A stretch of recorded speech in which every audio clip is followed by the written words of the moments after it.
Now, Rock Talk with Mitch Lafon. Welcome to Rock Talk with Mitch Lafon. Joining me on the phone from Michael Grant and the Assassins, well, it is Michael Grant. Of course, the new album is called Always the Villain, comes out July 10th. Michael, of course, was in Endeverafter, having toured with Poison, and then he spent a few years with LA Guns. But, here's the good but. We've got Alan Niven on the phone because fans have been demanding it. Isn't that exciting, Alan? People are demanding that you come on my show. They must be bored. No, they're loving you. In fact, we might have to rename it Rock Talk with Mitch Lafon and Alan Niven, but oh God, that's too much of a mouthful. You can take responsibility.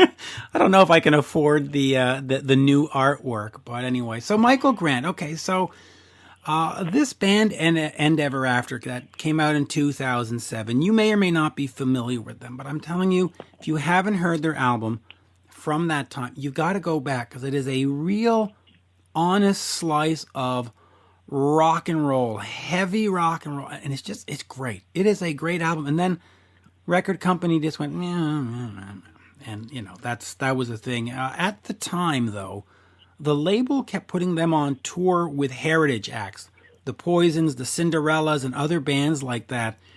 Had you been their manager at the time, would you have said, "Hey, Michael, we need to get your band on tour, and we're going to set you up with all these classic rocks"? Or would you have said, no, you got to stay away from that.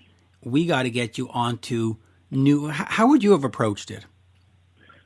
I think in this day and age, I think you would do what you do back in the past, which is get on a bill that you know is going to put asses in seats.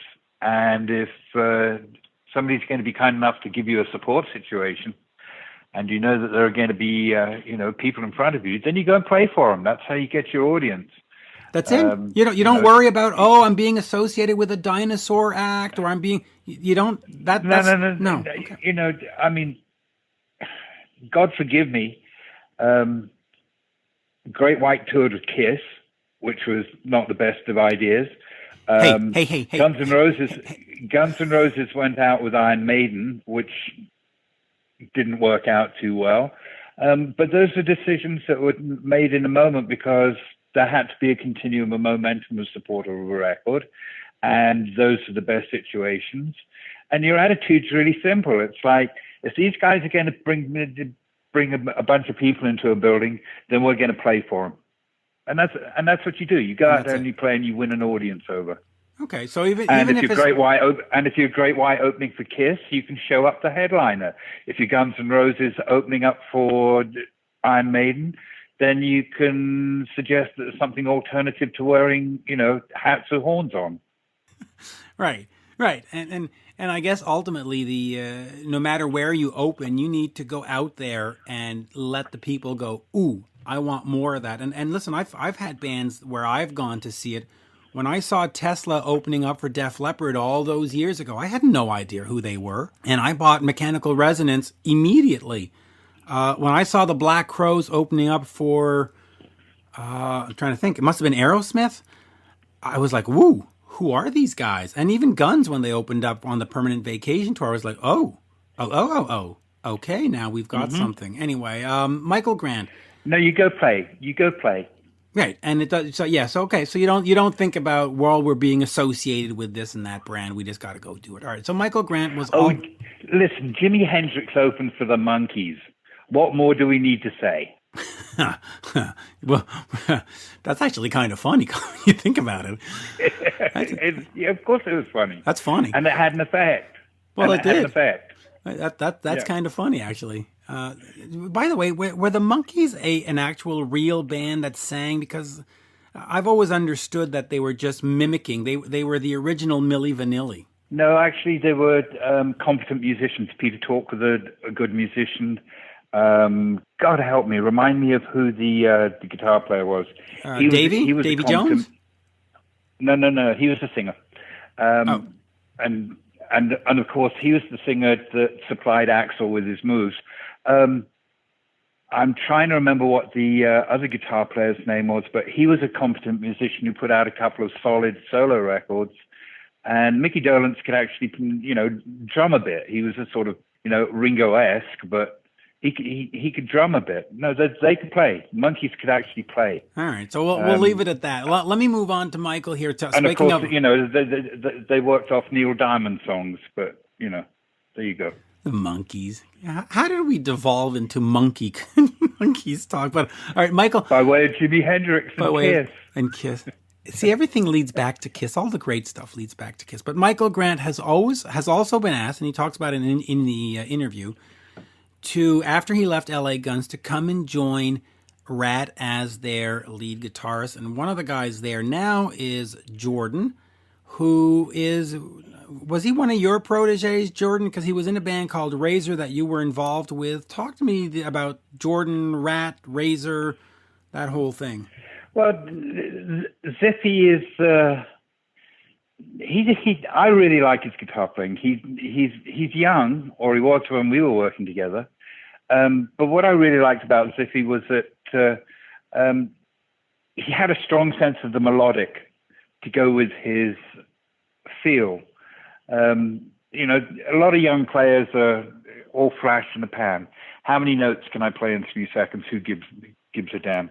But Zippy's got feel, and he's got articulation.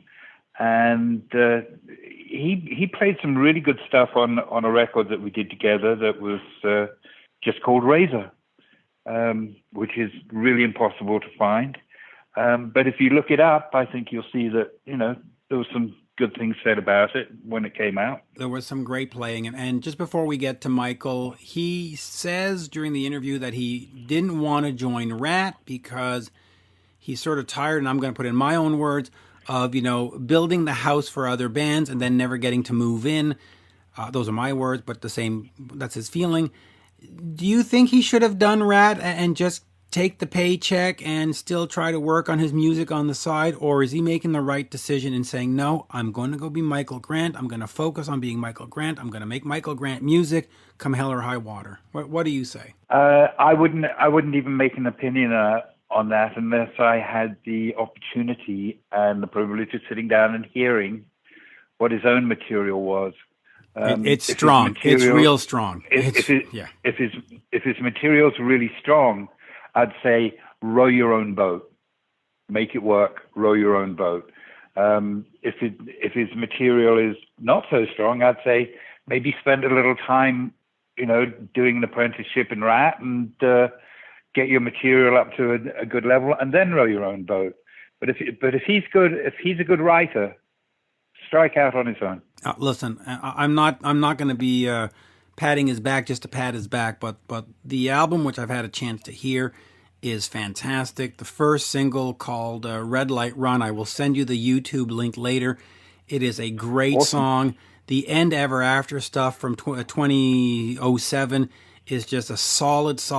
No, he is the lead guitarist, he is the singer, he is the writer, and in fact, on this album, believe it or not, he is the everything. He is the drummer on the album, he is the bass player on the album, he's the rhythm guitarist on the album. He did this all by himself, and listen, you might say, well, he's a Kiss fan, he doesn't have discerning taste, but I know talent, and this is a good album. So row your boat is what I think you're saying, and I agree with. Go row your boat. Saying.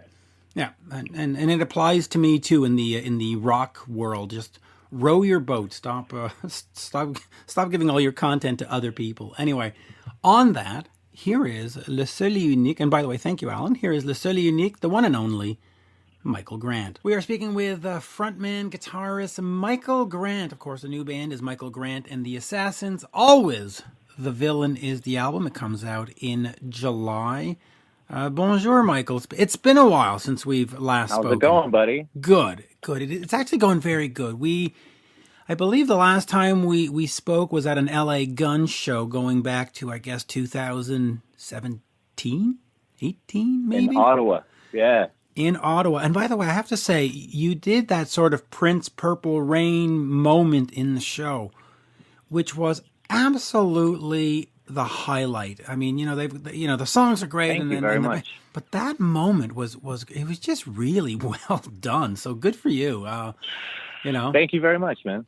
Well, I really appreciate that. let me just ask you about that. Obviously, at the time, Prince had passed away, and of course, that was why bands were doing the tributes. But was that something that you've always wanted to do? Like, have you always been a Prince fan and wanted to maybe cover him once in a while? Or was it like, oh, let's just work something up for the show? Are you a fan? I'm a huge Prince fan. He's one of my biggest influences. Purple Rain is one of the records that sort of changed my life and kind of got me on the track of where I wanted to go with my life, you know. And that cover happened. Obviously, his death happened, and it devastated the world. And I wanted to do something to pay tribute to him. And the guys in LA Guns wanted to take breaks. So I think that it was like it was a dual intended purpose, because they were just like, well, you know, we want to step off the stage and change outfits and do stuff. So they were kind of pushing it on me to do a song. And they said, why don't you do an Endeverafter song? I said, because this is LA Guns. Like, I don't want to do that. And they said, well, why don't you just play like a cover? So it was meant to be like one night. And the night that I did it, I don't even remember where, the response was so intense that people kept screaming it at shows. And then eventually it became a permanent staple of the show while I was in the band. And to be honest, I was very reluctant to do it from the start and throughout, because I just knew it was going to make some shit happen. Hey, listen, better than a drum solo. That's all I'm going to say. Definitely, bro. That is all I'm going to say. Better than a drum solo. All right, so we've mentioned Endeverafter. We've mentioned LA Guns. We should, of course, mention the Poison Tour, but we will get to that after. We are here for the new stuff, so let's do new stuff first. So Always the Villain comes out July 10th. It is a very strange time to be releasing stuff, but I will suggest this to the jury. I'm going to throw this out to the rock and roll jury. Fans are at home. They have time to listen. Fans are at home and they are getting bored, and they've probably played the Led Zeppelin album too many times, or the Poison now, and they're probably thirsty for new music. And also, if all artists start holding on stuff and then release it in 2021, you're going to have what? 400 releases in January? That's not going to work either. Yeah. That's not going to work. You're going to get lost in the Definitely. shuffle. So just talk to me about it, because obviously once it's released, you want to tour. That is probably not going to happen right now. So how do you release it and get fans excited and get fans into it? And talk to me about that first, and then we'll talk about the music.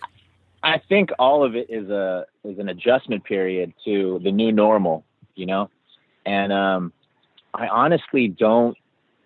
I'm gonna be honest. I don't know how it's gonna work, and there's a part of me that's pretty worried about the state of the world and people's priorities right now may not be new music, but at the same time, I think like you, where people are thirsting for new music. I mean, I'm thirsting for new music. It does hurt a lot that I may not be able to support the album with touring. I mean, that the lifeline and the bread and butter of any band, of any artist. So that part I'm definitely concerned about. And I kind of have no fucking clue what's going to be going on for this, Yeah. And you know what? The thing is when this started back in March, people said, well, let's get on to Facebook and Zoom and do these things. And at first it was great, but I think we're getting to the point where people are going, all right, enough with the fucking Zoom videos. Could you? So I'm fucking sick of it, bro. Right. I mean, every time you scroll through Facebook, human interaction. Yeah, that's the thing. So it's gonna be a tough one, but at least you've got the videos. It could be that maybe this time, instead of making one video or two videos, you might have to do all 10 songs and say, hey, look, every week or every month, 11 songs. Every month there's a new visual thing for I don't know. It's going to be weird.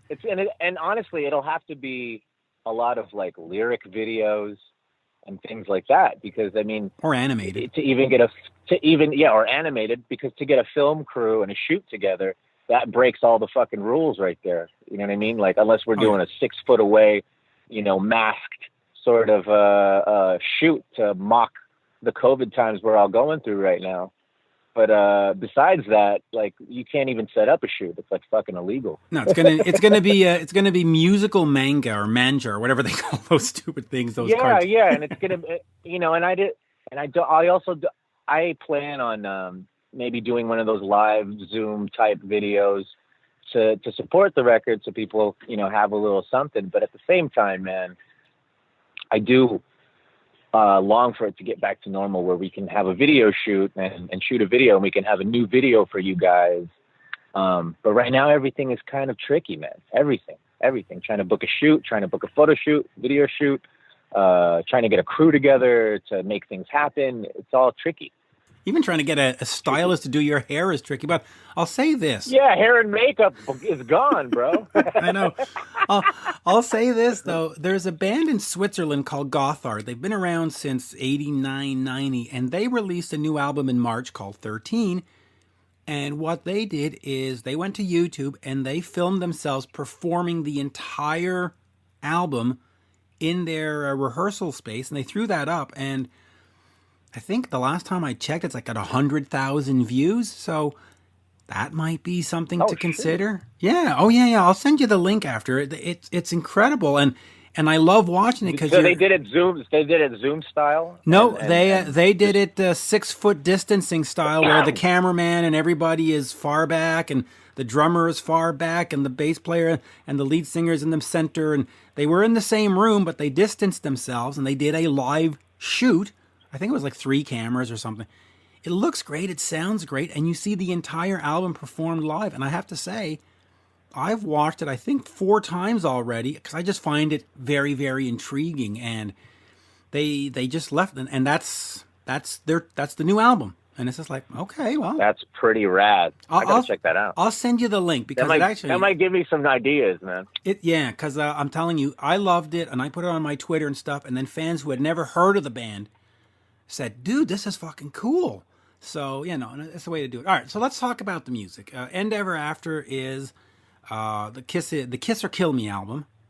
Kiss or Kill album. Okay. I don't know why I keep saying me. Kill. I don't know why I keep saying me in there. Anyway, that is a great, great old school rock and roll record with a new energy to it, and that, whatever came out in 2009 or whatever. Michael Grant and the Assassins, what are we looking at? Is it... Yeah. Can you hear me? So I lost you for a second. Yeah. Oh, well, that's terrible. You can't...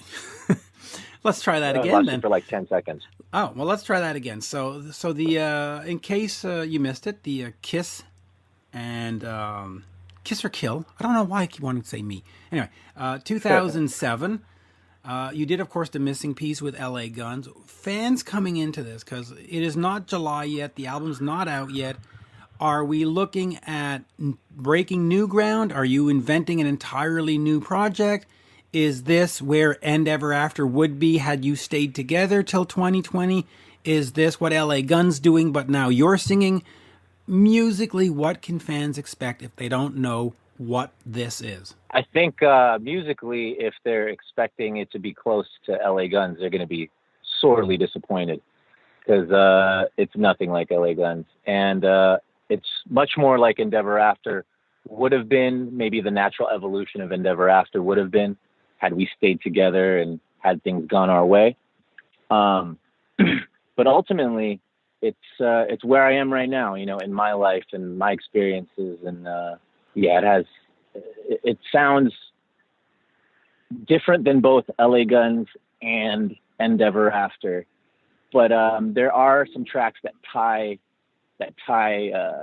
those audiences in, to kind of like here it is, but here's a couple other tracks that are nothing like those, but there's definitely some bridge tracks, so I like to call them, like, the track that a band does to please their older fans and ease them into the transition of where they're truly going. You know what I mean? Yeah, and that's what I like. Now, are these songs on the new album, and I'll keep repeating the title here, Always the Villain, are these new songs that you wrote in the last 6 months, 9 months, a year, or are these some of the things that you had left over for that second Endeverafter album that never came out, or ideas that LA Guns didn't want to use? where was the creative space on this? Is this sort of like, let's empty out the closet, or was this creating new stuff? About a third of it, or maybe like 2 songs, were from the Endeverafter session. The second Endeverafter album that never came out. 2 of the songs on this record are from that. The rest, let's see. Yeah, the rest are all written in the last 2 years. See, great. Now, by the way, if you check your text, I just sent you that link for the Gothard thing, and it is currently, after a month, at 96,000 views. So, holy sheesh! Yeah, it might be something worth considering. Anyway, all right, let's go back in the history, and then we'll get back to the album. But of course, Kiss or Kill came out in 2007.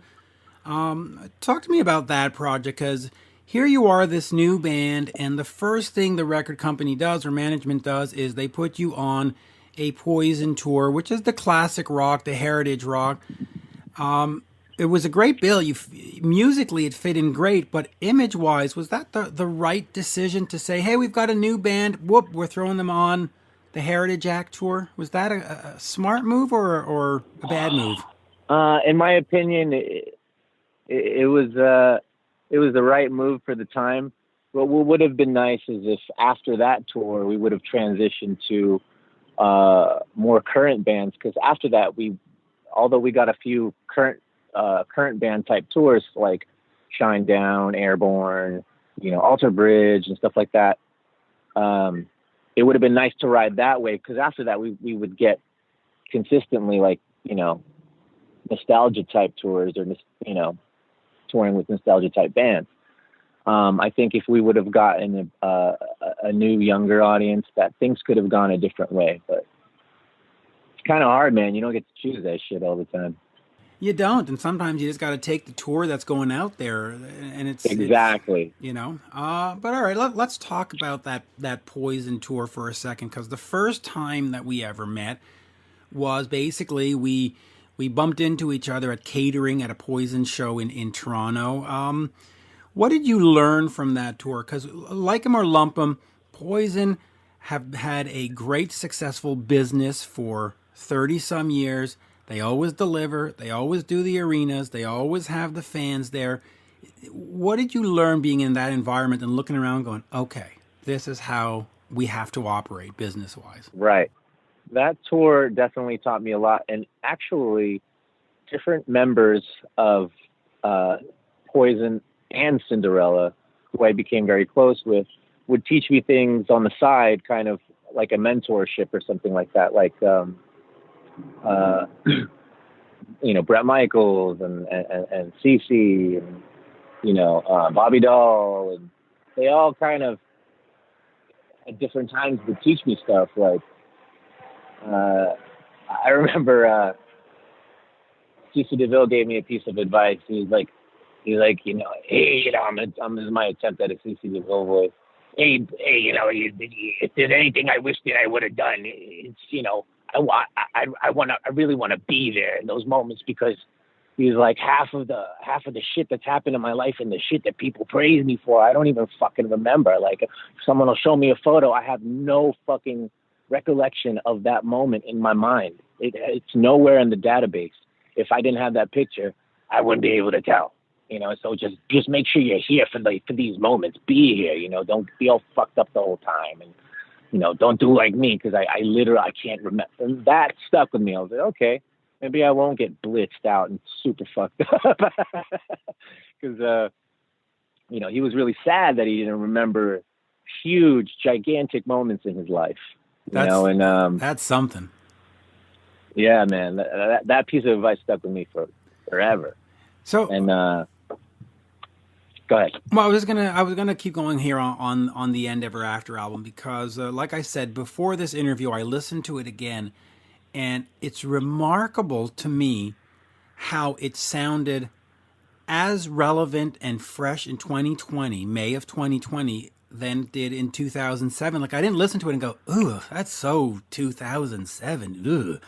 You know, Right. I didn't do that. I was like, fuck. And I'm like, man, so what do you do with that album? Because it's obviously not available. Do you try to get the rights back and get some company to re-release it? Do you re-record? Like, what do you do with those songs? Do you just let them die? Because that doesn't seem right. I haven't really thought about it because I think so much sour shit has happened with Endeverafter that, with Michael Grant and the Assassins, I'm just trying to move forward and pave a new chapter in my life and something else I can rely on. Because, we were dealing with major labels and all kinds of upper management. And, in the end, it's like, it feels like, yeah, where's all this going? So we're now with Assassin, I'm trying to create something a little more stable now, It's hard to know what to do with that shit, man, because, I have to be in court to try to get shit, Oh, God. All right, well, I have a suggestion. Like this band in Gothard, you do the whole album in front of a camera. No. And then you put that on YouTube. Okay, so Always the Villains comes out in July. We've got Red Light Run, which is a great lead-off single. What is sort of the plan for this? Do you see yourself like 5, 6, 7 years down the road being Michael Grant in the Assassins? Or is this just the next project, and if something else comes along, that's it? Or if another band, Warrant calls and say, hey, we need a guitarist. Do you go join some other bands, or are you saying, no, this is it. This is my future. I've got a 5-year plan, and I'm sticking to it. Well, the bands have been calling for years now for me to play guitar for them, and I've turned down pretty much everybody. The latest being RATT, and they asked me to take the lead guitar spot or audition for it, and they're kind of courting me a little bit for weeks, and I kept telling them that I was in the middle of recording Michael Grant and the Assassins, and that if they had, another guitar player, or whatever that fits the band bill, that guitar player would probably be a lot better because I'm just too busy. And I just had to turn it down because at some point you got to bet on yourself. I gave a huge chunk of my time to LA Guns for and in the end got nothing. So after that was a huge learning experience for me. And I just even if I was struggling or where I was at the time, I had to convince myself hey, bet on your fucking self. Stop making other people sound good and just fucking go for it, Oh, and that's what I'm doing now, man. I appreciate that fully. Listen, as a reporter, I gave my work to this magazine and that magazine and this website, and now I'm all solo. I'm going to just do it for Mitch, and if it fails, then it'll fail, and if it's successful, it'll be successful. Yeah, I'm exactly. I'm the same. I've seen these other entities get built up by content that was created by me and other writers, and then you're like, well, I've got nothing. No, I want to buy the house. I don't want to rent a room. I want to buy the house. All right, so I'm totally with you on that, bro. Yeah, you feel me. I totally. And listen, from the songs I've heard on Always the Villain, you've made the right choice. The only problem is not musically have you made the right choice, is how do you get an audience to discover it and support you, and that's the major puzzle. And we've talked about it just before. Touring is the way you do it. You can't do that right now. So we've got to come up with a plan, B and C. Maybe the plan right now is do this album and have the next one ready for 6 months down the road, so that when you do go on the road, you can do a 15-song set with 15 of your songs rather than, 11 of your songs and 5 covers or whatever. Right. Yeah, I don't know. And the catalog is there. You got 24 songs to draw from plus 5 covers. Shit, you could play 2.5 hours, man, at that point. Well, I mean, listen, that's not the normal way we do things, but this is not a normal year, so that might just be a plan B. I mean, it might be something to consider. Yeah. I mean, one thing's for sure, we're releasing 3 acoustic videos that I recorded live, and we're going to slowly release them in the next coming weeks. I think the Red Light Run acoustic video is going to be out like in a week, and then 2 more after that. That's about all we have planned for now. But we're getting ready for the new normal, and we're probably going to do one of those live Zoom videos, either for probably for Red Light Run 2, since that's the song of ours that people will know right now, and then do another one depending on how well that does. I mean, we're all adjusting to fucking the lack of normalcy here. Yeah, we are. By the way, sucks. It really sucks. I just got to say, had you joined RATT, that would have been fantastic, because Steven's voice is very particular, but their backing vocals are also very particular, and to have you on their back, it would have been fantastic. Do you want to talk about LA Guns at all, or yes or no? Because the story is you quit because you wanted to be a solo artist, but no, I got fired and I don't know why. Or do we just say, forget it, it's old history, let's move on? That's old history. Let's move on. All right, so let us move on. The second album from Endeverafter, which was supposed to be called From the Ashes of Sin, never came out. What has happened to those songs, and are they tied up in this legal mumbo jumbo that Razor and Tie Epic Records own them and they're not giving it to you because they're being, ASS's? Or what Fortunately, they have no rights over those songs. So yes, the opening track for the album is a song called Barrel of a Gun. And that was 100%. I mean, that's where I think fans, as soon as fans play Always the Villain, they're going to be like, yes, because the first song sounds like classic Endeverafter. And then it kind of moves to different shapes and textures after that. But as soon as people play the record, if you were an Endeverafter fan, you're going to be fucking stoked. All right, that's what I like to hear. And what else? So real quick, we talked about the writing process. What else do we need to cover? I guess maybe we'll just keep it out of a short interview, in the sense that we're just introducing the band, and then when it gets popping, we'll do a second one. How about that? I'm down for that. Totally. Yeah, I'd love to do that, dude. Yeah, let's do that. That way we don't put another 7 years between times we talk. Yeah, let's not do that. But okay, so let's leave it at that. Let's just say, all right, Always the Villain comes out on Frontiers Music on July 10th. It's Michael Grant and the Assassins. First track is Red Light Run. It is fantastic. If you don't get enough of that, go back to YouTube and listen to the Endeverafter stuff. And voila, Michael. As we say in Montreal, merci beaucoup. Merci beaucoup, my good sir. Yes. Have a great one, bro. Great talking, man. You too. This has been Rock Talk with Mitch Lafon. For more exclusive content and interviews, subscribe on iHeartRadio, Spotify, Apple Podcasts, on YouTube, and many more. Follow Mitch on all the socials, especially Twitter, @Mitch Lafon, and on Instagram, @Mitch_Lafon. Get your Mitch merch now at loudtracks.com/Mitch.